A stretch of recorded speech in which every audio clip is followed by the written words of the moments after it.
What's the mentality getting back on the court here? No, it's good to be back. We're always excited for the first day of practice. These guys are anxious to get started. No, it's part of the building process. And we've got a long ways to go, but I'm excited about this group. They're fun to work with. You guys getting tired of seeing Doug and Grant around here on the court? Not Seems at like all. they've been here for a while. Not at all. No, I'd like to keep them around a little longer if I could. But, the last time I talked to you guys in the spring, I probably didn't anticipate maybe that we'd have either one of them back, let alone both of them. So, it certainly helps with the transition to the Big East, and to have that experience and that firepower back is nothing but positive. What's been different in the off-season this year as opposed to maybe years past for you? I don't know that it's been terribly different. Obviously, recruiting it's taken up a good part of our fall. And we've still got a ways to go in that regard. We've been on the road a lot. We've got a lot of guys on campus. And then preparing for an earlier start to practice, which usually as coaches you get a few days. Last week I took my staff to Arizona on a three-day retreat just to kind of get ready for everything. And this year I got home 10 o'clock Thursday night from recruiting, and here we go. So it's been a busy fall, but I think a productive fall. How much more work is it for you, preparing for all these teams that you guys have never played, as opposed to knowing the Valley so well? Well, right now we're just preparing ourselves. I could care less who we're going to play. That'll come when conference season rolls around and that time comes.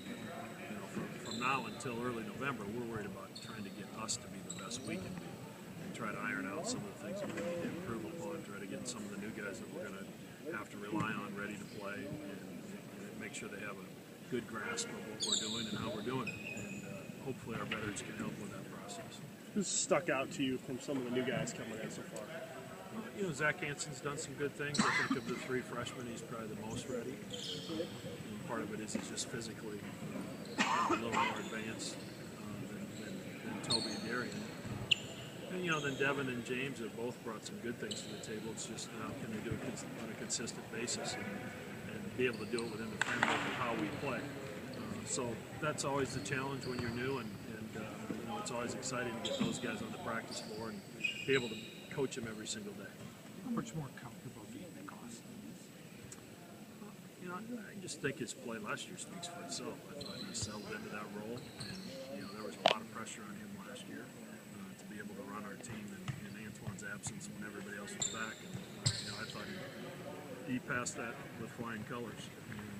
And he's continued to learn to play at different speeds.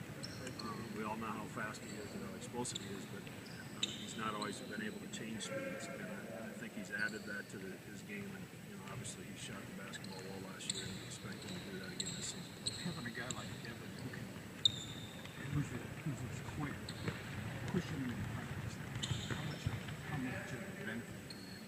Well, I think it'll be a huge benefit because Devin probably gets to the basket better than anybody on our team. And for us to have to defend that every day and Austin to have to play against that is going to do nothing but make him better. And then on the other side, for Devin to have Austin, a guy that's been through it and has played significant minutes for us in his first 2 years, to kind of guide him through the process of learning how to play the point guard position in our system is a huge advantage to Devin as well. You really only lost Gregory, but you still have so many new guys. How's the mix of all these veterans plus the newcomers been? No, it's gone well. Our guys are easy to get along with. I think they've done a good job of really embracing the new guys and making sure they feel a part of it. And also make sure they understand our culture and what's acceptable and what's not. Obviously, Gregory is a big loss. We don't have anybody in our program like him, especially what he did on the defensive end of the floor. So as we evolve, we're going to have to get creative on how we defend the post. Maybe a little bit different than what we did last year. How about for you? How much of a challenge is it to try and incorporate 9 new guys into this system? We have some walk-ons that joined us in the off season that are freshmen and aren't going to play a huge role right now. They just got to try to get their feet wet and learn what's going on around here. But the 3 freshmen and the 2 junior college players, we've got to get them to feel part of it and get them to understand what their role is going to be this season, and then try to develop that role to their fullest potential. And that's a process we as coaches go through every season.